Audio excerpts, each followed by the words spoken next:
25 es nuestra clase, ¿no? Voy a hablar con la doctora Jasso, si es que me permite retrasar. ¿Ustedes tienen clases antes? ¿Ah? ¿Solo vienen por micro? Sí. Ah, ya nos pueden venir a las 7 de la noche. No, muy tarde. Más antes. Más antes. Más. A las 2. No, pero hasta las 4 tengo que Ah. venir. ¿Desde qué? Ya, vamos a ver, si no, vamos a postergarlo para una hora de la mañana del miércoles o jueves. ¿Qué día van a tomar muestra? ¿No los han avisado todavía, nada? O sea, no saben nada todavía. Ya, entonces, creo que el miércoles o el martes, no me acuerdo, se va a hacer la toma de muestra de hisopado nasal para SARS-CoV-2. Ya, y voy a hablar con su docente de práctica para que 5 o 10 del curso participen en la toma de muestra, ya, y otros 5 o 10 participen en el procesamiento del sistema, ya, no es difícil, sí, de todas maneras vamos a hacer antes del miércoles o del martes, no sé qué día es la toma de muestra, me fijaré.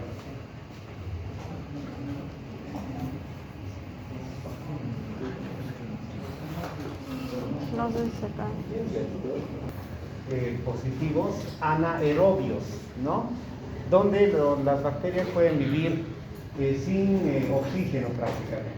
De los Clostridium, 4 son los que nos interesan. El Clostridium perfringens es el más importante, y el Clostridium difficile es muy raro.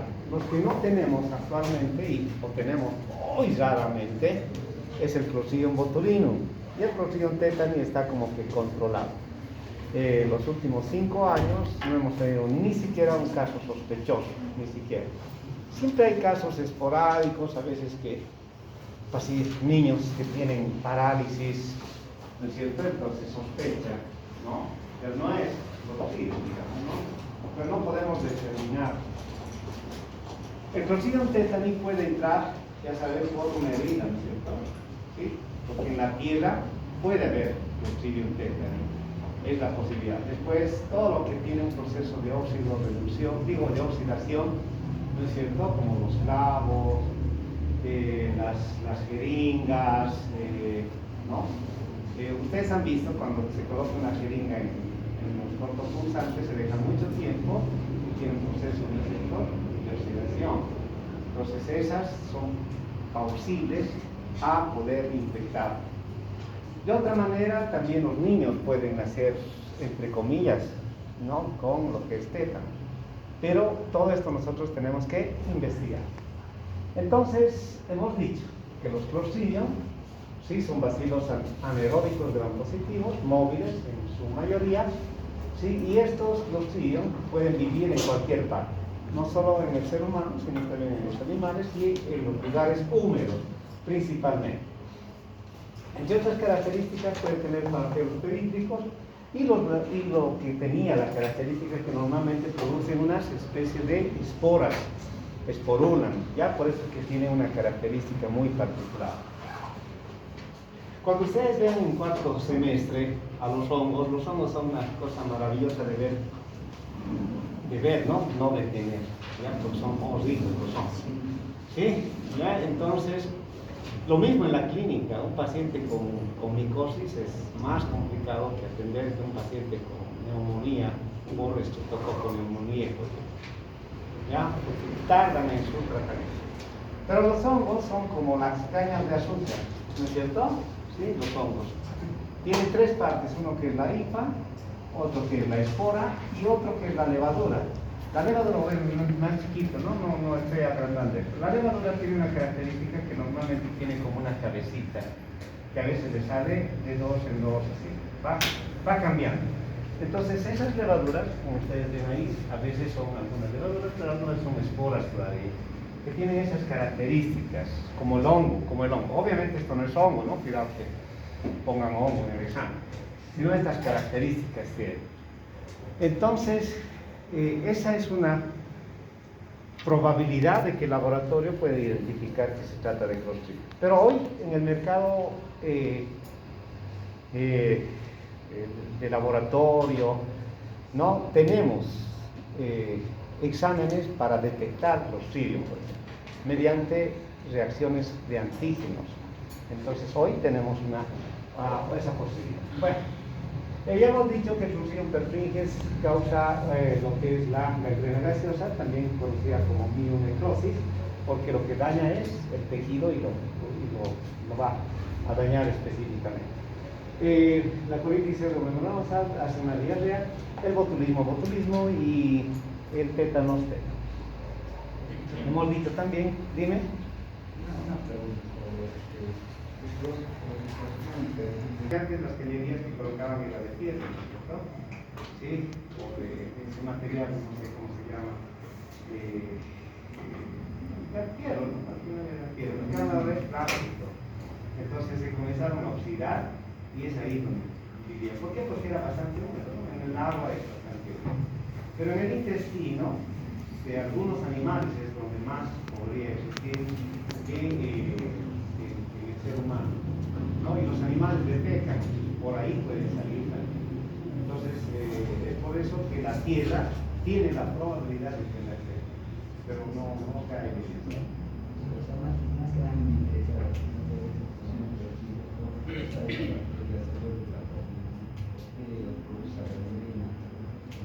Ya, sí. Ese es algo interesante porque cuando uno tiene una puerta de entrada, una herida, ¿no es cierto? ¿Sí? Entonces está en el ambiente posiblemente y es ahí donde ingresa. ¿Sí? Ese es ahí donde ingresa. No, la otra posibilidad sería que de repente con heces fecales uno pueda, ¿no es cierto?, diseminar. Pero la más probabilidad de los pacientes es que en el aire, en el ambiente hay esa bacteria. Y es por eso que cuando uno tiene una herida, puerta de entrada. Porque en este momento ningún microorganismo, tú puedes agarrar la pseudomonas inclusive, si no tienes ninguna herida, ¿no? Y te puedes pasar de repente, ¿no es cierto? Si no ha habido una puerta de entrada, no ingresas la pseudomonas y ahí queda, ¿no? Por eso es que todos los microorganismos necesitan una puerta de entrada. Pero si todas las pseudomonas te lo comes, obvio, porque las pseudomonas pueden afectar en cualquier parte, excepto otras bacterias, como el estreptococcus pyogenes, por ejemplo. A nivel gastrointestinal no pasa ningún daño, ¿no es cierto?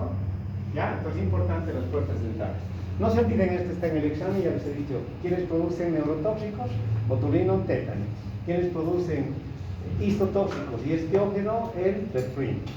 Y enterotóxicos, a veces el perfringens y el difícil, pero menos probabilidad. Ya hemos visto esto, ¿no es cierto? El gran positivo es anaerobio, tiene la capacidad, ¿no es cierto?, de producir esas toxinas, por eso esas toxinas son muy importantes. Y por lo demás, hemos visto que el Clostridium perfringens puede crecer en cualquier medio de cultivo, pero para diferenciarlo tenemos que determinar sus toxinas, ¿sí? Porque la tinción de Gram no nos ayuda. La tinción de Gram nos puede decir, es un bacilo Gram positivo, pero ¿quién es? ¿No es cierto? ¿Ya? Y tiene producción de esporas, pero ¿quién es? ¿No es cierto? Entonces la tinción de Gram nos ayuda a probablemente puede ser un Clostridium. Ahora obviamente si es de una herida, como que ya, ¿no? Es Clostridium perfringens y ya, pero si no, de repente de otra vez. Entonces para eso el laboratorio hoy tiene detección de toxinas, entonces determina toxina para Clostridium perfringens, para Clostridium difficile, etc. Entonces de esa manera el laboratorio determina de quién se trata. Bueno, la probabilidad de formación de histotoxinas, espiógeno, ya hemos mencionado, la capacidad de invadir es otra de las características muy particulares. Como dice ahí, puede estar en el agua, en el tracto gastrointestinal, pero su principal habitación. ¿Qué otra cosa hemos visto? Es que ellos tienen capacidad o estas toxinas tienen esa propiedad de ser mortal, vale decir, y daña el tejido y listo, no sirve el tejido. Sí, de tipo también necrosante y hemolizante. De ahí que habíamos dicho que esta bacteria tiene la probabilidad de hacer en el organismo una pancitopenia, ¿no es cierto? vale decir disminuir glóbulos rojos, disminuir leucocitos y disminuir plaquetas. Eso era pancitopenia, ¿no es cierto? Entonces, muy importante. Bien, entonces estábamos aquí en esta parte donde habíamos mencionado que esta probabilidad de esa pancitopenia, disminución de glóbulos rojos, glóbulos blancos y plaquetas, hacía que esta probabilidad de este paciente sea más susceptible a producir el daño. Y este daño era justamente un daño muscular, con necrosis, con edema, como indica la figura más o menos, ¿no? Entonces, ¿qué teníamos que hacer nosotros? De repente tomar una biopsia y enviarlo al laboratorio. Hacer un corte, ¿no? Sacar y enviarlo al laboratorio. El laboratorio tenía que cultivar, tenía que hacer su tinción de Gram, ver si era un bacilo Gram positivo, ¿sí? Y eso era importante, ¿no? Hemos dicho en todo que es importante. Cuando yo hago un corte, el laboratorio siempre debe hacer la tinción de Gram. ¿Por qué? Porque la probabilidad son varias bacterias, no solo bacilos Gram positivos. Ya ustedes saben, hemos hecho el otro día una PIC, que va a estar en el examen. Si es Coco Gram positivo, ¿quién sería? Epidermis. Lo más probable un aureus, o un epidermidis, o un No, eso un ven. enterococo. ¿Cierto? Ese es lo más probable. ¿Sí? Coco Gram negativo no tendría que haber Coco Gram negativo. Bacilos Gram positivos, posiblemente. Y bacilos Gram negativos, todo lo que nos ha dicho Rebeca, ¿no es cierto? La probabilidad. Ya, Klebsiella, Pseudomonas, Burkholderia, Cinetobacter, Enterobacter, hay hartas bacterias. Entonces ya en laboratorio se nos dice bacilo Gram negativo, ya tenemos la idea. ¿Qué tendría que preguntarle, Rebeca? Si el laboratorio me dice, doctor, su paciente tiene bacilo Gram negativo, ¿qué tendría que preguntarle yo?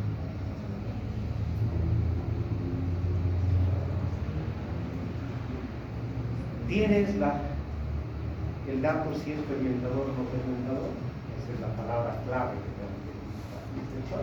Si me dice fermentador, un poquito tranquilo. Si me dice no fermentador, es complicado, ¿no es cierto? Porque los no fermentadores son altamente patológicos. Ya vamos a ver, ¿no? Ya vamos a ver en las próximas clases. Bueno, no para para el final nos queda, pero vamos a ver eso. ¿Bien? Entonces, una vez que entran los Clostridium puede invadir diferentes tejidos, ¿sí? Van a salir con las heces fecales, pueden estar en el suelo, como les he mencionado, ¿no es cierto? Pues los animales pueden defecar en la tierra y la tierra puede estar infectada con Clostridium. Por eso es que los labradores de tierra, ¿no? Los que cosechan papa y otras cosas más, ¿sí? Ellos son susceptibles a tener esta patología. ¿Por qué? Porque en el momento ellos están con botas, ¿han visto?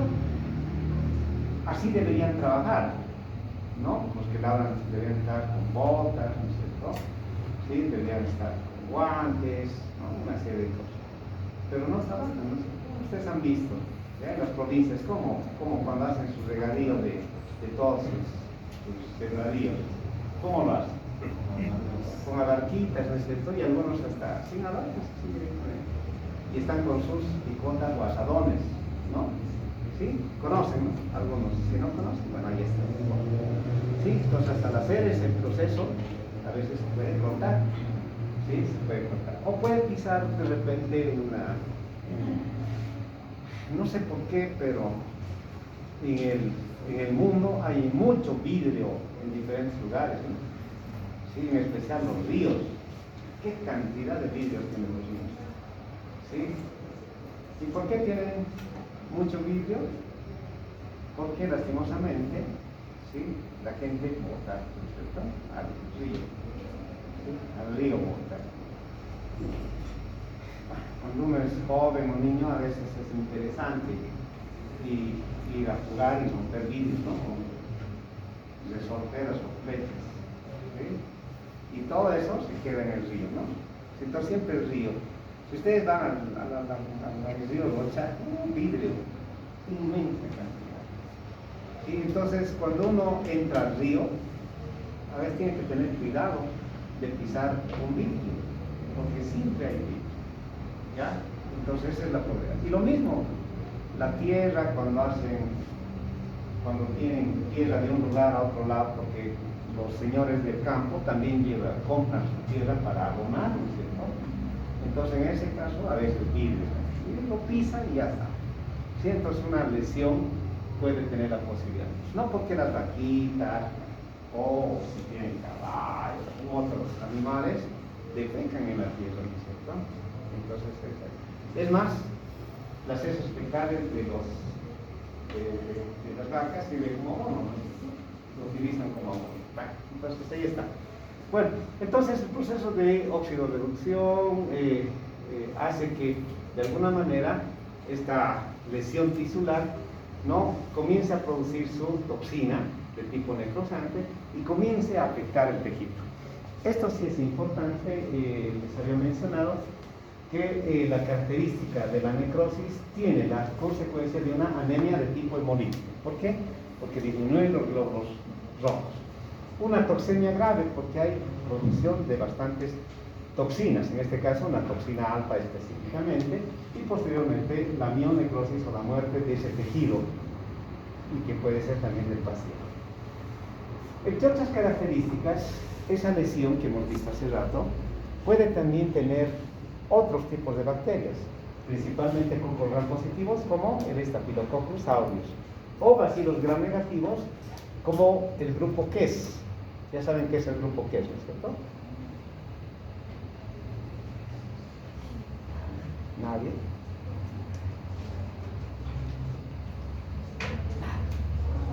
El grupo KES, K-E-S. No se acuerdan. ¿Por qué no se acuerdan? Klebsiella, Enterobacter, Serratia, ¿ya? Que son los más posibilidades. O las no fermentadoras, ¿cómo la?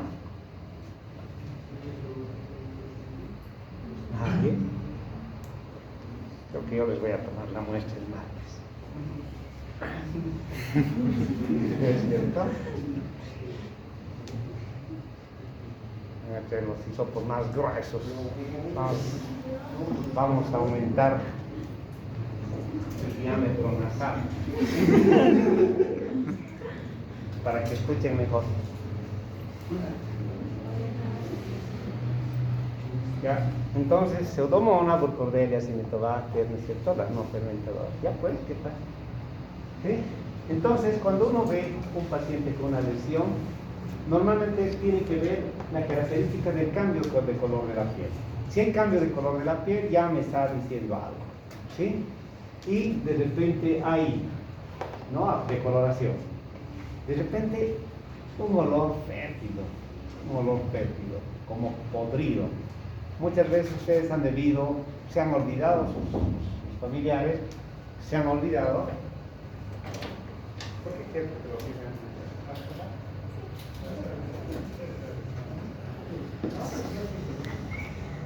Es importante, no hay que determinar eso que es importante. Y el olor, a veces, como les decía, alguna vez papá, mamá se ha debido olvidar la carne en algún lado y se recuerda después. Esa carne que nos sacan tiene un olor agradable. Primero está de color verde o azul a veces, ¿no es cierto? Una coloración medio azul. Entonces ya eso nos da la pauta de que esto está, ¿no? O se lo comerían esa carne verde. No, ¿no ve? ¿Sí? Difícil. ¿Ya? ¿Por qué? Porque ya está un proceso infeccioso. Obviamente si lo hago hervir, todo eso me lo como, obviamente solamente me va a dar diarrea. Porque va a ser una intoxicación alimentaria, similar a lo que hemos visto, ¿no? Con los vasillos serios, ¿se acuerdan? Una intoxicación. A veces tiene gas, el olor fétido lo hemos mencionado, entonces lo que tenemos que hacer, lo mismo, hacer una biopsia y mandar al laboratorio. O un hisopado simplemente y al laboratorio. El laboratorio va a hacer la tinción de Gram, va a hacer su cultivo y si tiene la identificación de toxinas, va a determinar la toxina y nos va a decir de quién se trata. ¿Sí? Bien.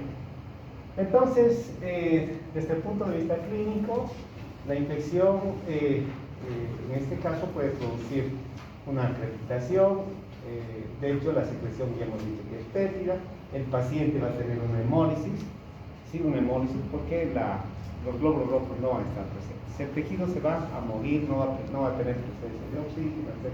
Aunque dirá, pero él vive, obviamente vive sin presencia de oxígeno, pero al final va a haber un proceso de lesión.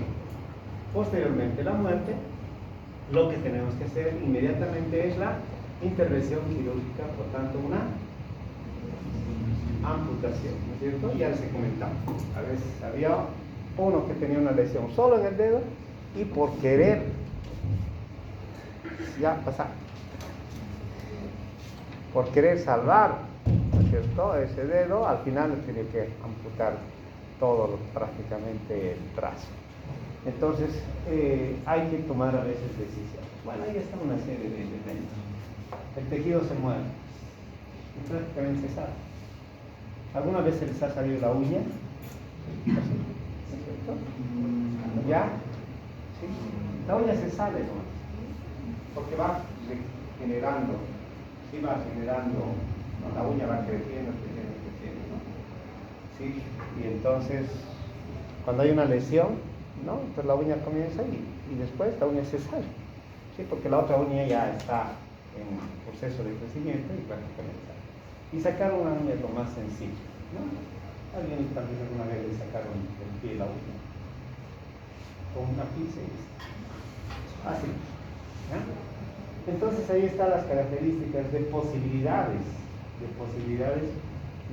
no estoy diciendo que esto es Clostridium perfringens, no estoy diciendo, sino una posibilidad de Clostridium perfringens. ¿Por qué? Porque también puede ser Staphylococcus aureus, puede ser una pseudomonas, ¿ya?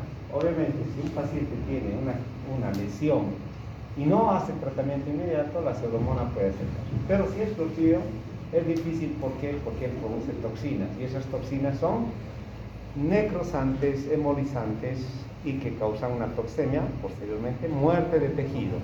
¿Lo puedo revivir el tejido? No, ¿no es cierto? ¿Cómo tendría que ser? Cambiar tejido. Eso sí se puede hacer, pero tengo que cortar rápidamente y cambiar el tejido. Si fuera en una parte de la piel, lo saco el tejido, lo saco y lo cambio, ¿no? Hoy lo que se llama aloinjertos y todo lo demás, ¿no es cierto? Hoy tenemos esa posibilidad. Pero lo único que lo cambio es listo, ¿sí? Puede regenerar, no estoy diciendo que va a regenerar. Ya por eso que necesitamos cirujanos plásticos maravillosos. Ya no necesitamos pediatras, a no ser que sean neonatólogos, traumatólogos, ¿no es cierto? Ginecólogos. No necesitamos, ¿ya? Sí necesitamos, ¿no? Gastroenterólogos, neonatólogos, terapia intensiva siempre es importante. Ahí está neumología también muy importante, ¿sí? Y bueno, algunos otros más, ¿no? Ya después ahí, el mercado está lleno de otros profesionales. Pero bueno, ahí está, ustedes definen. Yo no voy a incurrir en todo su proceso de la carrera. Entonces el paciente celulitis, de hecho al inicio sí, va a comenzar un proceso de distensión o de agrandamiento del tejido, porque va a haber edema, y el edema ustedes han visto, ¿no? Alguna vez han visto edemas. Sí, son lindos los edemas, ¿no? Porque es como la masa de pan. Tú presionas el dedo y se entra, ¿no? Lo dejas y otra vez vuelve. Otra vez y lo dejas, ¿no? ¿Sí? Es interesante. Alguna vez no jueguen mucho con sus pacientes, pero alguna vez hagan, ¿ya? ¿Sí? Ahí. ¿Ya? Si ustedes pican con agujita, entonces va a salir como un humito. No se ve el humo, ¿no? No se ve, ¿no? Pero si ustedes ven así bien detalladamente, es un airecito que sale. Es un airecito que sale, ¿no? Porque ese es el gas que está eliminando el paciente, ¿no? O sea, la herida con esa lesión, ¿sí? Muy interesante. Después del cambio, la miosis, la mionecrosis, como ya hemos mencionado, esta característica de diseminación de la patología, y el tejido está muerto. ¿Ya? Para eso hoy hay evidencias, se puede hacer tomografía, se puede hacer una serie de elementos que nosotros podemos ahora evidenciar. En cambio antes era más complicado. ¿Por qué? Porque los rayos X no nos sirven aquí. Los rayos X simplemente es para parte ósea, que se ve partes blandas, pero no muy bien. Entonces, en cambio, ahora tenemos resonancia magnética y tenemos una serie de elementos más que hoy nos ayudan a determinar. ¿De acuerdo? Eso no se olviden, eso es muy importante. Bueno, aquí tenemos algunas otras lesiones que van apareciendo en nivel. A nivel alimentario puede causar una intoxicación alimentaria similar a la SIDS. Hasta hoy no hemos visto nosotros estas patologías por Clostridium perfringens, sí por Bacillus cereus. Y una enteritis necrosante tampoco, yo no conozco, pero posiblemente está en la literatura que puede causar una disfunción necrosante en yeyuno principalmente, o en algunos casos causar inclusive una peritonitis. Ya saben lo que es la peritonitis, ¿no es cierto? Y ahí es complicado, las peritonitis son complicadas, no porque se sale, porque dentro de la parte gastrointestinal tenemos Escherichia coli, posiblemente una Klebsiella, y si ella está en otro órgano, ya se vuelve patógeno, inclusive la Escherichia coli. Imagínense otra, por eso es que cuando sale se disemina las bacterias por todo el organismo, ¿ya? En cambio en el intestino está como que guardado y se sale por esos fecales. Por eso que en esos fecales no nos interesa una pseudomonas, no, porque no nos va a afectar, ¿sí? Pero si hay un daño a nivel gástrico o a nivel colónico, y así nos interesa, ¿sí? Muy importante. Bueno, ahí está las posibilidades de daño gastrointestinal y lo que hemos mencionado al inicio. ¿Qué tenemos que hacer? ¿Qué tenemos que hacer? Primero, hacer una pequeña biopsia. Y si la herida está abierta, hacemos hisopado. Hago el hisopado y confirmo el diagnóstico mediante el cultivo. El cultivo siempre y cuando el laboratorio tenga la detección por toxinas, ¿no es cierto? La tinción de Gram nos va a ayudar, no nos va a determinar. Vuelvo a reiterar, la tinción de Gram es una herramienta que nosotros tenemos que saber manejar. No utilicen la tinción de Gram como diagnóstico definitivo, solo en Neisseria, gonorrea o meningitis en algún caso, dependiendo de la muestra, ¿no? Si es un líquido cefalorraquídeo y es pocos Gram negativo, es Neisseria meningitis, no hay otro, a no ser que la laboratorio sea equivocado. O una secreción genital clásica, pocos Gram negativos, es, ¿no? Y mejor si es intra o extracelular, ¿no es cierto? Con ese caso. En este caso, bacilo Gram positivo no nos dice nada. Y hay que tener cuidado porque las heces fecales y a veces algunos otros lugares como la parte gástrica o la parte faríngea tienen normalmente bacilos Gram positivos, pero son bacilos Gram positivos a largos y se llaman bacilos de Loverley, ¿se acuerdan? Lactobacilos también se llaman, que son los bacilos normales que nosotros tenemos. Entonces, por eso que la tinción de Gram. Bueno, a nivel de alimentos se podría hacer otro. Bueno, ahí está, ¿no es cierto? Una vez que hacemos la tinción de Gram, tendrían que ser bacilos Gram positivos. Que ya ustedes saben son de color Morado, así. ya morado, azul, por ahí, ¿no es cierto? El tratamiento específicamente es quirúrgico. Sin embargo, se puede dar penicilina, dependiendo, ¿no es cierto?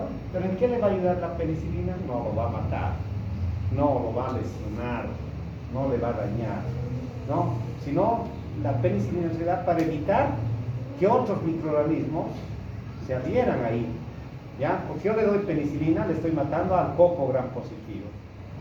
Si le doy una cefalosporina de tercera, estoy evitando que bacilos Gram negativos y también cocos Gram positivos se comiencen a diseminar. Entonces ahí, las medidas que siempre son de tipo quirúrgico. Ya ahí está en cuanto a algunas cosas. Bueno, hay algunos como por ejemplo desvitalización del tejido, lo que les decía, los injertos que podrían ser, se pueden dar. Ya en estos casos se puede sacar el tejido. Ahora hay, yo no conozco, no sé muy bien del procedimiento, sí, pero hay ahora, te lo sacan tu tejido, te lo sacan a un recipiente, ¿sí? Y ahí te lo comienzan como que a un proceso de fortalecer ese tejido, ¿ya? Y después te lo vuelven a colocar, ¿ya? Entonces hay procesos ahora interesantes donde tú puedes hacer, ¿no? Entonces lo dejan ahí, es como sacarlo el tejido a un medio de cultivo y ahí permanecer obviamente sin crecimiento de bacterias, ¿no? Y lo que hacen es revitalizar ese tejido y después te lo vuelven a colocar. Bueno, hay cosas interesantes y si no, te sacan de lugares donde no necesitas, ¿no es cierto? ¿No? De repente de la parte de la espalda, un poquito más abajo, no sé. Ya, te lo sacan y te lo vuelven a colocar, ¿no? Sí, lo mismo que se hace con algunos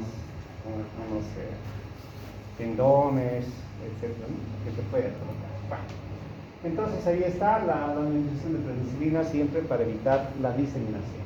O el oxígeno hiperbárico, que es otra de las posibilidades que hoy están utilizando, ¿no? Hay muchos departamentos, no sé si en Cochabamba ya tenemos en La Paz yo sé que hay, sí, de hecho Santa Cruz debe tener, ¿no? Y también, ¿no? Solo que algunos pacientes dicen que acá les provoca como un ahogo, no pueden estar dentro de la cámara hiperbárica, ¿sí? Entonces, ahora hacen esta técnica. En SARS-CoV-2 hemos hecho esta técnica, ¿no? Pacientes en La Paz en SARS-CoV-2 han hecho, ¿no? Para mejorar la parte cardiopulmonar, pero algunos no resistían, se ahogaban, entonces es por eso porque está ahí cantidad de oxígeno muy importante. Entonces ahí, ahora, si tendríamos las antitoxinas sería maravilloso, pero vuelvo a reiterar, las antitoxinas, ¿qué hacen? Si yo tengo toxinas, ¿qué hace la antitoxina? Evita o elimina o bloquea la toxina, ¿no es cierto? Pero si mi tejido está dañado, ¿me ayuda la antitoxina? No, ¿no es cierto? Si el tejido dañado está dañado, ya muy importante. Bien, entonces eso en cuanto al Clostridium perfringens. Si tienen alguna consulta, no se olviden siempre preguntar. El Clostridium tetani, no se puede determinar por tinción de grado, ¿ya? De hecho, es de vigilancia epidemiológica, ¿ya? Según la literatura, los bacilos son como unas llavecitas, ¿no es cierto? Sí, llave, ¿no? ¿Qué sería otra cosa? Raquetita, no sé. ¿Qué sería para vos? ¿Ah? ¿Qué? Ah, lupa. Ah, una lupita, ya está. Sí, podría ser. Bueno, para mí una llavecita. Sí, estos son bacilos que tienen un aspecto de un palillo de tambor, anaerobio bastante estricto, ¿sí? Muy sensible al oxígeno. Sin embargo, el Clostridium tetano, lo mismo, puede estar en diferentes muestras, como heces de caballo y todo lo demás. Que es importante que produce una toxina, pregunta de examen, y se llama tetanospasmina y tetanolicina. Son dos sustancias que produce el Clostridium tetano. Ya, tetanospasmina y tetanolicina. ¿Ya? Esta tetanospasmina es una neurotoxina que lo que produce es bloquea a los neurotransmisores, diferentes neurotransmisores, en especial al GABA, pero alguna vez también a la acetilcolina. La tetanolicina es una hemolicina, lo mismo que la anterior, que causa el deterioro. Por tanto, hay disminución de las características, ¿no? Entonces, estas dos toxinas lo que van a hacer es bloquear, ¿sí?, la parte de conducción neuromuscular, ¿no es cierto? ¿O qué actividad tienen los neurotransmisores? ¿Qué actividad tienen? De actividad, como su nombre indica, neuromuscular, ¿sí? El movimiento, ¿no es cierto? ¿Quién nos da? Justamente todo es el sistema nervioso, pero a través tanto del simpático y parasimpático, ¿no es cierto?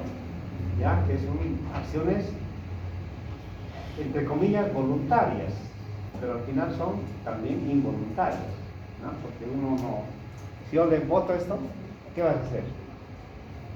Nada, ¿no? Ya tétanos vamos a pensar ya, porque el paciente con tétanos tiene parálisis. En cambio, si yo voto, lo mínimo que va a hacer esta acción, o de repente va a hacer esta acción. Depende de la velocidad de acción que tenga cada paciente, ¿no? Alguno que otro, ¡pam!, lo va a agarrar, ¿no? ¿Sí? Entonces es así. Entonces esa acción que hace estas bacterias hace justamente ese bloqueo. Por eso el paciente tiene parálisis. ¿Ya? Las toxinas, estos son letales o mortales y el paciente va a fallecer, porque al final va a causar una parálisis generalizada y posiblemente mortal. Esta infección puede ingresar como puerta de entrada por herida, quemaduras, una lesión, ¿no? Ya sea pinchazo, etc. Pero también puede ingresar por el cordón umbilical.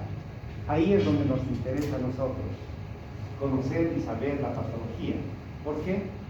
Porque nosotros atendemos partos y en el momento del parto tenemos que hacer el corte del cordón umbilical, ¿no?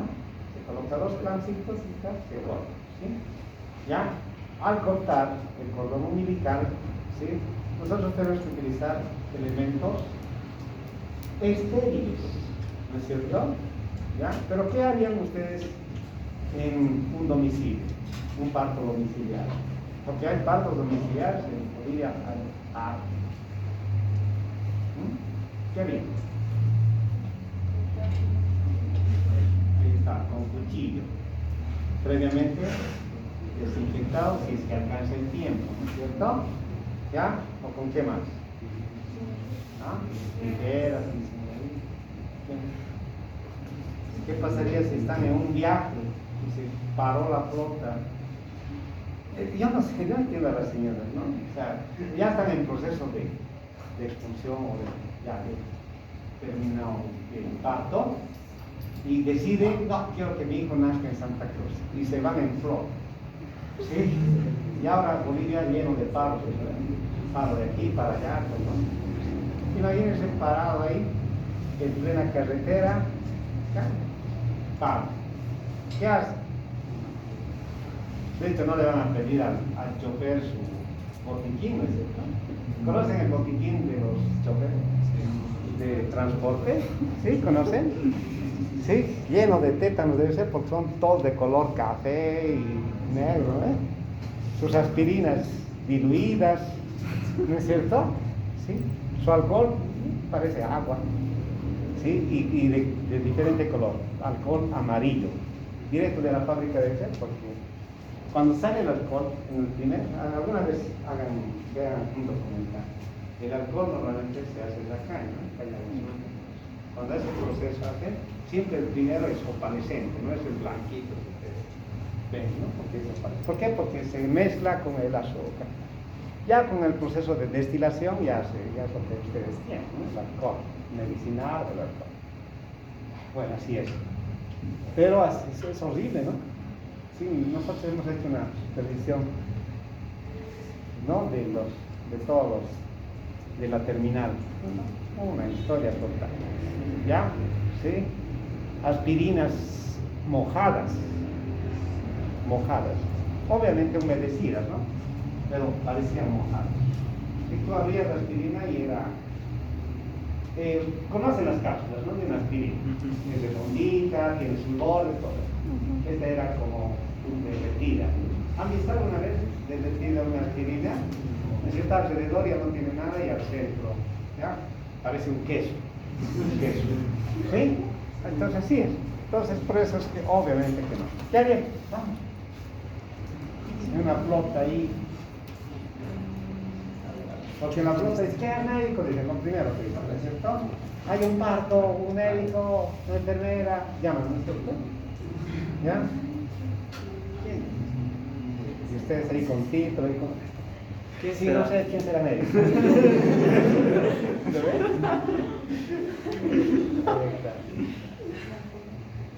¿Ya? ¿Qué va a hacer? Tienen que atenderse, ¿cierto?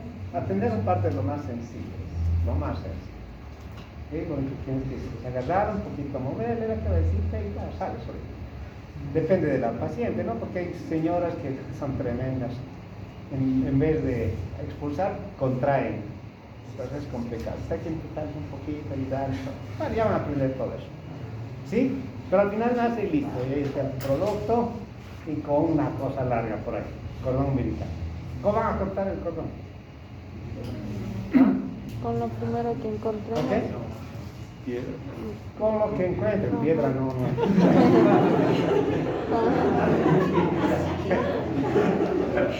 ¿Verdad? ¿Por qué?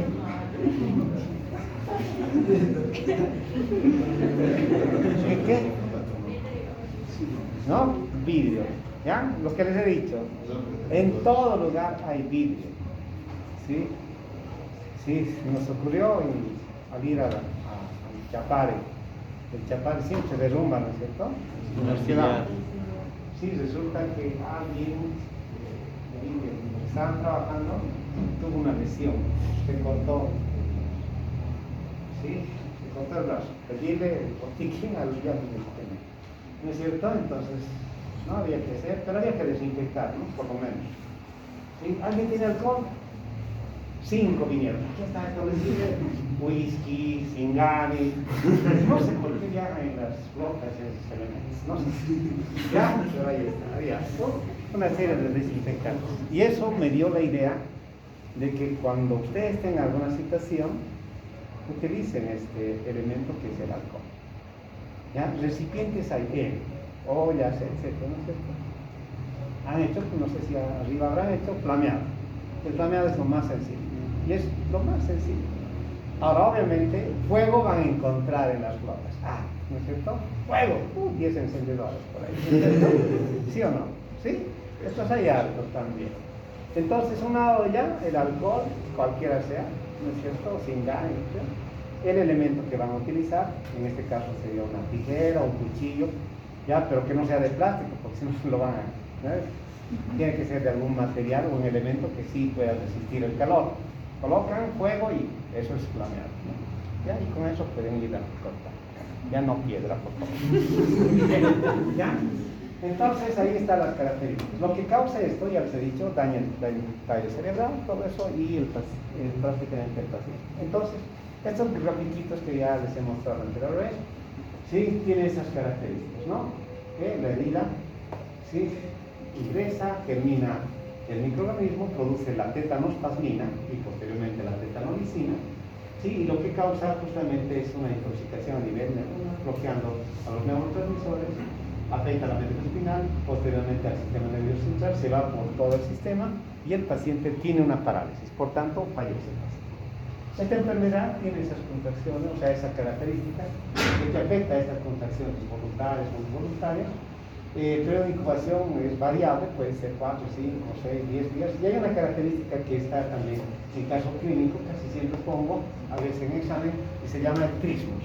El trismus es una característica muy particular que a veces nos da la idea de que el paciente tiene huesos pechosos internos, ¿ya? En la parte de los, es como si estuviera mordiendo los dientes, ¿ya? Eso es el trismus, que obviamente es la contracción de los músculos maxilares, principalmente maxilares inferiores. Bueno, ahí está, miren, el trismus más o menos, ¿no? La característica de parálisis, ¿sí?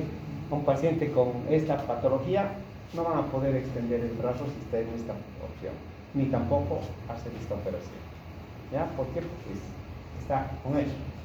Como ingresó con una herida en algún momento y va a dañar. Obviamente a nivel del sistema nervioso central van a estar las bacterias. Si yo haría un corte de cerebro, intinción de Gram, de repente puedo ver a la bacteria. ¿Puedo hacer aquello? No, ¿no es cierto? No está normalmente en líquido cefalorraquídeo, ¿no? Está en la parte justamente, ¿no? No afecta. Sería interesante, ¿no? Tomar el líquido cefalorraquídeo y saber si tiene. No, en este caso necesito tejido para determinar. Como el anterior necesitaba una biopsia del tejido, aquí también necesito una biopsia del tejido. ¿Cuál? De tipo del sistema nervioso. En este caso, la parte cerebral. Bueno, hay 3 tipos de tétanos. El generalizado, general en todo lado, el localizado en una sola parte, a veces el paciente tiene una hemiplegia o simplemente una parálisis de un brazo, o a veces solamente en la parte cerebral, y el tétanos neonatal que les decía que nos interesa. ¿Cómo infecta el tétanos neonatal? Por el corte del cordón umbilical. Es ahí, ¿no? Un cuchillo después de pelar papa, ¿no es cierto? Sí, entonces ahí está. Ya los cuchillos se utilizan para papa, ¿no es cierto? Y la papa está tierra, y la tierra tiene posiblemente tétanos. No estoy diciendo que la tierra tiene tétanos, ¿no? Por eso es que hay que siempre desinfectar, ¿ya? Y eso es muy importante. Entonces, tétanos generalizado puede causar arritmias cardíacas, tensiones y una serie de elementos, afecta al sistema nervioso. El tétanos localizado en lugares específicos puede ser muy fuerte, y el neonatal principalmente por el cordón umbilical. Obviamente la mortalidad es alta, porque si el paciente tiene, le va a dar parálisis, y al niño obviamente es difícil, ¿no? ¿Cómo vamos a hacer con el niño? Ya un recién nacido. Por eso que el Ministerio de Salud de todo el mundo, no solamente el Ministerio de Salud de Bolivia, y a través del PAI, que ustedes saben ya de memoria del PAI, sí, ya ha determinado que la mujer embarazada debe tener vacuna de tétanos. Lo mismo que el estudiante que va a trabajar con personas, en este caso con pacientes. Por tanto, todo personal de salud, de cualquier, ¿no es cierto?, médicos, odontólogos, y todos, ¿no es cierto?, ¿ya?, tienen que tener la vacuna de tétanos, ¿sí? Entonces eso es importante. Pasa esta semana el hisopado, y la próxima estamos vacunando tétanos. Ya he hablado con la doctora, ahí también van a participar ustedes, y vamos a vacunar a toda la universidad. Entonces ahí está lo que es, ya yo no voy a inmiscuirme en el trabajo de la doctora, ya, y ella seguramente determinará, ¿no? Es que a veces ese es el problema. ¿Por qué le ha escogido a Rebeca? Es que es su amiguita, por eso la he escogido, ¿no es cierto?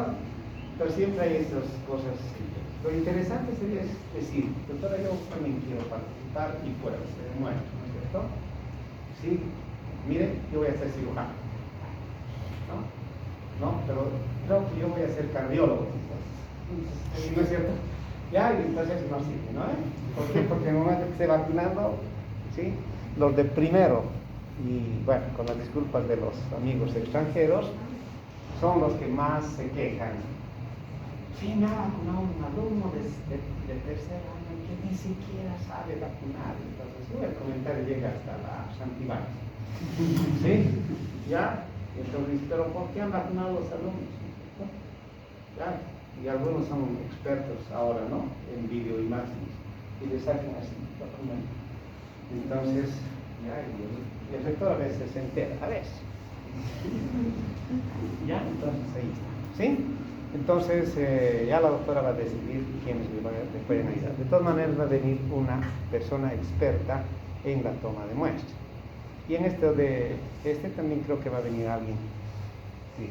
O de repente yo también voy a estar por ahí haciendo el monitoreo. Y en el trismus, las características que tiene, el diagnóstico interesante sería, ¿no?, el cultivo, pero esto no se hace. Ya, por lo menos en Bolivia no tenemos un examen para determinar tétanos, ni siquiera Estados Unidos. Obviamente en Estados Unidos determinan las toxinas, ¿no?, pero para eso necesitamos tejido neural. Ya, eso sería post-mortem, que alguna vez se hace, alguna vez, no siempre hemos hecho, ya, alguna vez. Ya eso es decisión de las autoridades ya gubernamentales, ¿no? Es decir, ha muerto sospechoso de tétanos. ¿Qué le van a hacer? Pedir permiso a los familiares y podemos hacerle un corte de tejido, ¿no? Hay que abrir su cabeza, cortar y mandarlo a sus pacientes, ¿sí? Si los familiares deciden así, sí se hace, ¿no es cierto? Ya, porque tienen que hacer. Pero, ¿sí?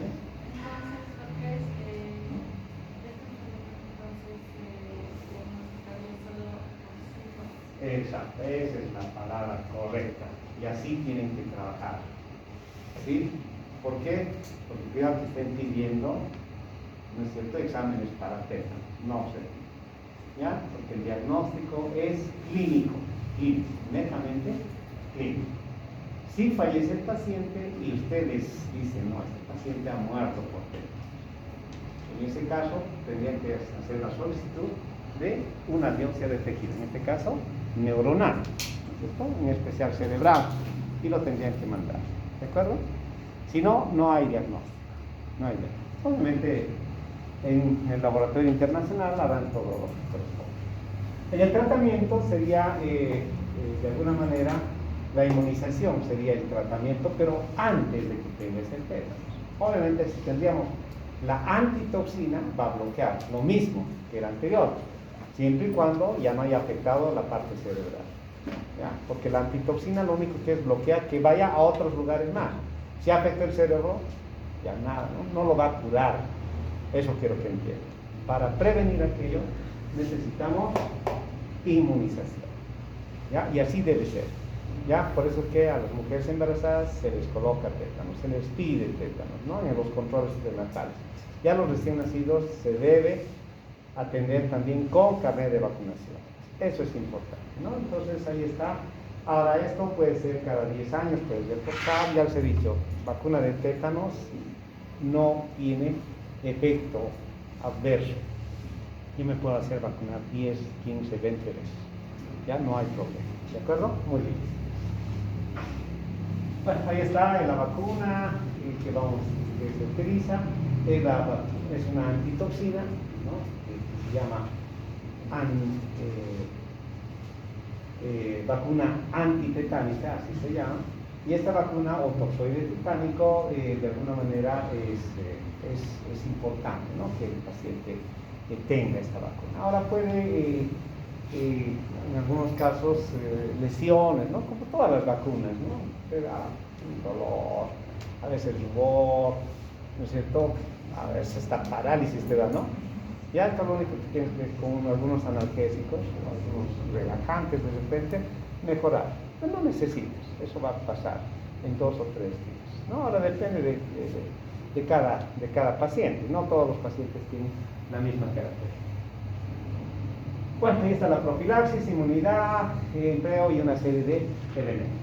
Bueno, vacunación, medidas ¿Sí? ¿Ese dato no se puede vacunar o eso lo sigue? no le va a servir específicamente la vacuna en ese momento. Que obviamente como prevención se vacuna, ¿no? ¿Cuántas veces te has cortado o te has pinchado con clavo o te has pinchado con algún paño? ¿No? Y que está en los protocolos ahí de la parte de los laboratorios o de las instituciones hospitalarias, está dentro del protocolo. Te pinchas, te cortas algo, te das la vacuna. Pero como profilaxis, no es que se va a... Lo que creemos que no es tétanos, ¿no? Lo que te pinchas, te cortas, no es cierto, pero por si acaso te vacunas, siempre. Ya siempre ha sido así, ¿no? Esa es una medida profiláctica que tienen todas las instituciones, que el ministerio tiene.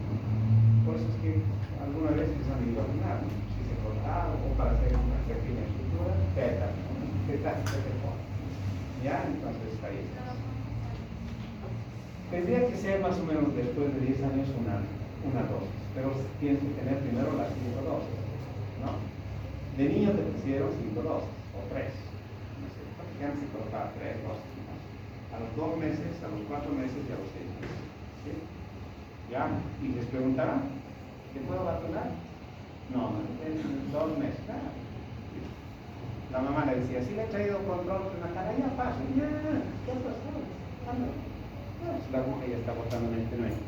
Y le pide permiso, ¿verdad? Sí. Solamente, aquí está su carnecita y ya le hemos vacunado. ¿No es cierto? ¿Sí? Ya, es por eso que si de niños no preguntamos, a la doctora le dice, pero por ahí no quieres ir vacunar, tú no preguntes, solo vacunas. ¿Ya? Sí, así. A ver. Sí. Rebeca, adelante, sí, tu brazo.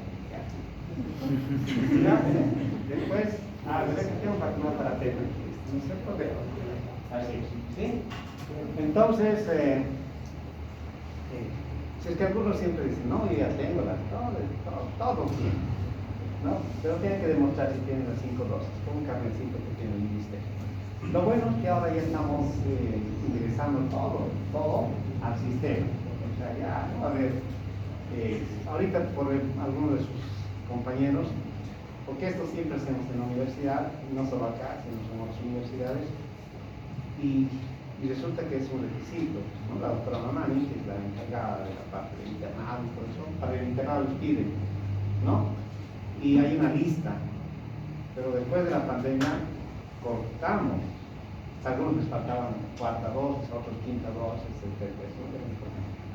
Entonces lo que vamos a hacer ahora es vacunarles 3 dosis y la cuarta y la quinta ustedes se buscan, ¿no? Pero si están todavía en la universidad o están de repente, estamos cero de coronavirus, etc., entonces también vamos a vacunar la cuarta y la quinta. Pero la primera es al contacto, la segunda al mes, la tercera es a los 6 meses, ¿no? Entonces vamos a, ahora la próxima semana, no, la subsiguiente semana se vacuna, y después al otro mes se vacuna, y después al año, marzo, abril, no sé. Usted dijo que se podía vacunar, ¿no? Como no va a afectar mucho, pero puede haber personas que pueden ser alérgicas a la vacuna de toxina. No hay alergia a la vacuna de tétanos, de sarampión, de rubiola, de poliomielitis, de fiebre amarilla, ninguno. O sea, no hay. ¿Sí? Pero sí puede haber para difteria y para tosferina, pero no alergia, ¿no? Sino reacciones adversas, que se llama.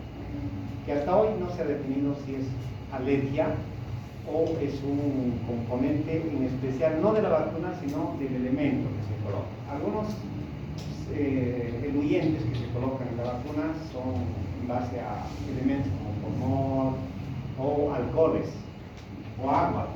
Entonces puede que tal vez se haga reacción a ese elemento, pero no a la vacuna, porque la vacuna en sí no tendría que tener ninguna reacción, sino los elementos con los que se reconstituyen esta vacuna. ¿Ya? Así que tranquilo. De todas maneras, tengo la herramienta maravillosa y se llama dexametasona. Sí, y listo. ¿Ya?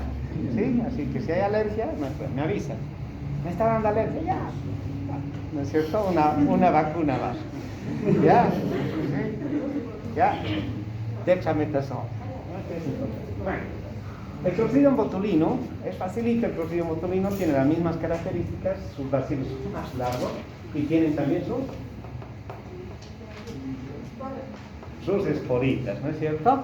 Sus características. Este Clostridium botulino es lo mismo, es por un lado, anaerobio, ¿sí? El Clostridium botulino tiene una característica que puede, de alguna manera, se asocia con la producción de lipasa, gelatinas y otras características, ¿no es cierto? Eso también puede fermentar la glucosa y también produce una toxina, que es la toxina botulínica. Esta toxina botulínica, lo mismo que el tétanos, ¿sí? Lo que va a producir es un bloqueo a nivel de los neurotransmisores. Por eso que, si ustedes se acuerdan, ¿bien? Sí, también de tipo neurotóxico. Por eso que 2 bacterias producen neurotoxinas. Clostridium tetani y Clostridium botulinum, ¿no? Sí, ya saben, está en el examen. Entonces, esta toxina posiblemente puede estar en algunos elementos enlatados y todo eso. Se cree que por estas comidas ahumadas y todo lo demás, uno puede adquirir la patología. Se cree. ¿Sí? Entonces, la probabilidad. La puerta de entrada es alimentación. La puerta de entrada. Pero la probabilidad es siempre menor. Por eso es que no tenemos casos de esta patología, pero puede existir. Sin embargo, al hacer esa liberación de la toxina, va a evitar la acetilcolina en las sinapsis neuromusculares, por tanto va a haber parálisis plástica. Esta parálisis es muy importante. Otras características que dice la literatura de elementos sin cocinar, o alimentos sin cocinar son probabilidades de esta patología. La miel en el niño puede producir, ¿ya? Se cree que la miel puede tener, pero tendría que tener una miel con estas características de toxina. Al final no hay evidencias, pero en la literatura dice la miel. Y es por eso que a veces yo coloco en mis casilleros, niño que comió miel y tiene un bacilo gram positivo al exceso. ¿No es cierto? Ya, sería el cuchillo. Ahí está, no es lo mismo, ¿no? Un bloqueo principalmente a nivel de las toxinas que producen, ¿sí? Y esas toxinas lo que van a hacer es un bloqueo específicamente, y no va a haber acetilcolina ni otros neurotransmisores, gamma aminobutírico y otros más. Creo que va a ser bloqueado. Y si no hay, vuelvo a reiterar, no va a haber movimiento, ya como hemos mencionado. Entonces, la probabilidad de los síntomas y todo lo que corresponde al paciente tiene entre sus características principalmente dificultad en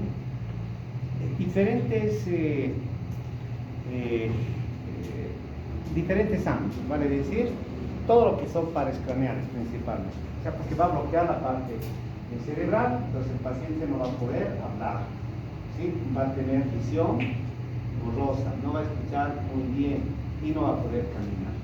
¿Ya? Entonces un paciente con estas características habría que determinar cuál es la patología. Ahora, obviamente hay muchas patologías. Ya hay que hacer, obviamente, una tomografía, habría que ver, ¿no? Si no hay nada en la parte cerebral, habrá que ver otras características. Hay que sacar el líquido cefalorraquídeo, pero no para determinar esta patología, sino para discriminar otra patología, como meningitis bacteriana, ¿no es cierto? O hacer ese examen. O sea, es complicado un paciente con esta característica, porque hay que determinar muchas patologías. La probabilidad de Clostridium botulinum es baja, la incidencia es muy baja. El paciente nos puede decir que consume bastante cantidad de miel, nos da una pauta, pero no es específico. Ya no, come miel, ya esto no, hay que determinar. ¿Sí? Esa es la realidad. Hay en algunos casos síntomas gastrointestinales. Lo más interesante es que el paciente prácticamente va a tener una parálisis flácida y un paro cardiorrespiratorio específico. Bueno, ahí está, algunas características: vértigo, debilidad, fiebre, parálisis flácida, lo más importante, y dificultad, ¿no es cierto?, que les decía, para hablar, para deglutir, visión borrosa, todas esas características que va a estar afectada. Pero estas son probabilidades, no son específicas. Si yo les doy un paciente con una secreción uretral blanquecina, ¿ustedes qué van a decir? ¿Qué tiene este paciente? Gonorrea, así. Entonces hay algunas enfermedades. Yo les doy a otro paciente con una faringe ahí, con una úvula agrandada, ¿sí? y una pus ahí en él. ¿Sí? ¿Qué van a decir? Streptococcus pyogenes. Le hago una tinción de Gram, Coccus rhamnosus, listo, ya está, solucionado, ¿eh? Y en el otro igual le hago una tinción de Gram, Coccus rhamnosus, listo, solucionado. Pero un paciente con estas características, yo no puedo decirlo, ¿cierto? ¿Sí? Porque estas son muchas probabilidades de otras patologías que además van a aprender más arriba. ¿Sí? Entonces ahí está. ¿Ya? Pero la parálisis ya un poquito nos ayuda. Ahí habría que ver. El problema es que no tenemos herramientas de diagnóstico. Algunos laboratorios sí tienen para determinar la toxina, ya la toxina, pero para eso también necesitamos de repente encontrar al alimento que consumir. Entonces, no, se complica, ¿no? Sí, es muy complicado. Bueno, ahí el botulismo alimentario es más importante, el lactante que ya se mencionó por consumo de principalmente de miel, la herida y la inhalación es muy rara. Ahora, las propiedades que tiene la miel son excelentes, ¿no? Por lo menos, bueno, yo nunca he utilizado, pero hay evidencias que en heridas, por ejemplo, la miel prácticamente ha regenerado el tejido. Y hay muchos que utilizan, ¿no? Ahora, habrá que saber cuándo utilizar, porque de repente le ponen miel a la herida y puede causar lesión, porque se cree que la miel tiene miel, se cree, pero no está evidenciado. Una pregunta. ¿Cómo se iniciaría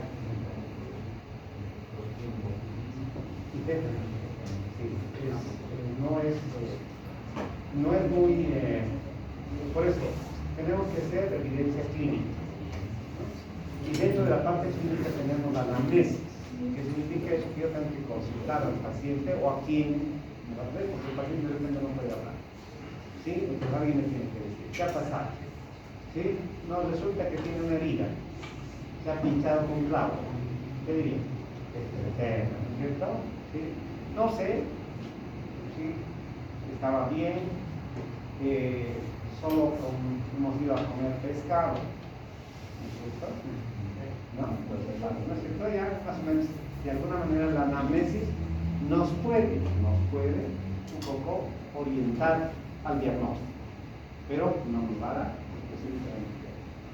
Para eso necesito el elemento, pescado. ¿Sí? ¿Cómo sacar ese pescado? Y dos, necesito sacar parte del cerebro. No puedo, ¿no es cierto? ¿Sí? Es algo que es muy difícil. ¿Ya? Por eso en estas dos patologías, tanto que es el psicofugismo, no tenemos exactamente evidencias definitivas para el diagnóstico. Puede ser, pero vuelvo a reiterar que hay otras posibilidades. Pero con estas características de parálisis y todo eso, un cuadro diarreico sí nos puede inducir a que efectivamente se trata de un fluidismo. ¿De acuerdo? Entonces ahí está algunas características, debilidad, hemos dicho los músculos, todo lo demás. El seguimiento, como dice ahí su compañero, puede ser una posibilidad. En las heridas tenemos también algunos síntomas digestivos, sí, pero principalmente igual, lo mismo que parálisis. Por inhalación indica la literatura que puede causar de repente una insuficiencia pulmonar, etc. Pero bueno, esto es más raro todavía en lo que se ve. En el diagnóstico sería interesante lo que les decía, de tener detección de la toxina, pero ¿dónde? En los alimentos, ¿no? Difícil, ¿no es cierto? ¿Cómo saber qué alimento me he hecho efecto? ¿Sí? Normalmente son ahumados, dicen, pero ¿comerás todos los días ahumados? ¿No? Entonces hay una serie de posibilidades, pero es un poco difícil. Se puede hacer exudados de tejidos y esos tejidos de repente irían para detección. Se puede hacer. Ya, obviamente en lo que corresponde a otras muestras puede ser las gastrointestinales, pero muy difícil. Ya no tenemos instituciones que puedan determinar, pero sí hay a veces toxinas que en el suero del paciente pueden hacer. Bueno, ¿qué es importante en el tratamiento? Colocar el antitoxina si tenemos. Si no, simplemente hacer lo que corresponde, la parte crítica. Si está con un paro cardiorrespiratorio, tendríamos que mejorar aquello. Es importante eliminar esta toxina haciendo cocción de los alimentos. Por eso que es importante la cocción, no el calentamiento, ¿no? Que es otra cosa. Y lo que les decía, ¿no es cierto? Los niños, los lactantes, el consumo de miel, hay una probabilidad. No está diciendo que la miel tiene, ya, cuidado que ya no quieran comer miel o tomar miel, ya. Algunos les gusta la miel, a mí también me gusta, ya. Jugo de naranja con miel es una cosa maravillosa, ¿sí? Ya, pero bueno, sí. Entonces ahí está algunas características. Si hubiera vacunas sería también interesante. No tenemos vacunas, o tal vez los bancos de vacunas lo tienen, yo no conozco de qué. ¿Tenemos unos tiempos más? No. ¿Qué crees? A las 10 no será. No, 5 minutos terminamos esto. Terminaremos de una vez. Rapidito. El Clostridium difficile, y quería darles una charla de toma de muestra, pero bueno, será en otro momento. Además tenemos todavía el lunes, ¿no? A las 8 de la noche. ¿Sí? ¿Ya? Entonces, ¿ya?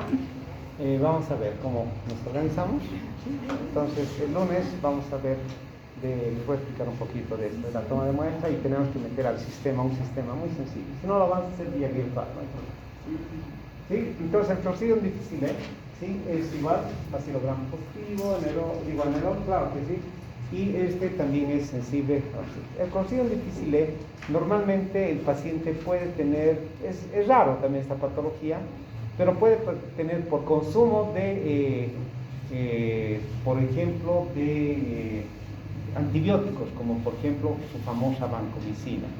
Entonces la vancomicina puede producir elementos. Entonces normalmente el Clostridium difficile es un patógeno oportunista que normalmente se asocia a una diarrea por tratamiento antimicrobiano, lo que causa una especie de una colitis pseudoneumónica. La parte de lo que es la parte de la bueno, se me fue. La capa del intestino tiene cuatro, la estructura del intestino tiene cuatro capas, ¿no es cierto? La mucosa, la submucosa, ahí, ya me recuerdo. Siento la mucosa, ¿no es cierto?, es afectada y entonces comienza a crecer una especie de edemas, ¿no? Y entonces aparecen como pelotitas. Les voy a mostrar fotos ahorita. Entonces, la diarrea asociada a los antibióticos principalmente son cefalosporinas, pero también otros elementos como la vancomicina, clindamicina o otros. Ya esto hace que el paciente comience a deteriorar o a lesionar la parte del tejido, y ese tejido, como posiblemente la bacteria puede estar en la parte gastrointestinal, puede evolucionar a una lesión a nivel principalmente de la última parte del intestino grueso, que sería la parte del colon sigmoide o el recto. Entonces ahí donde afecta. Principalmente, ¿quién causa este deterioro? Son los antibióticos a ese nivel. ¿Qué causa en el paciente? Una diarrea, y normalmente una diarrea con sangre, ¿no? Entonces eso no es específico, ¿no? Si tu paciente está defecando con sangre, tú tienes que identificar quién hace diarrea con sangre, es que hay algo, ¿no es cierto? Entonces yo tengo que determinar, ¿no? Primero obviamente voy a pensar en parásitos, de repente voy a pensar en bacterias como el Helicobacter, pero también tengo que ver si de repente hay alguna lesión en esta parte, ¿por qué está sangrando, no? Es alguna lesión. Entonces ahí está, ¿no? Sangre en heces fecales, incremento de leucocitos es otra característica, espasmos musculares, fiebre en algunos casos, que puede ser lo que corresponde a la parte gastrointestinal.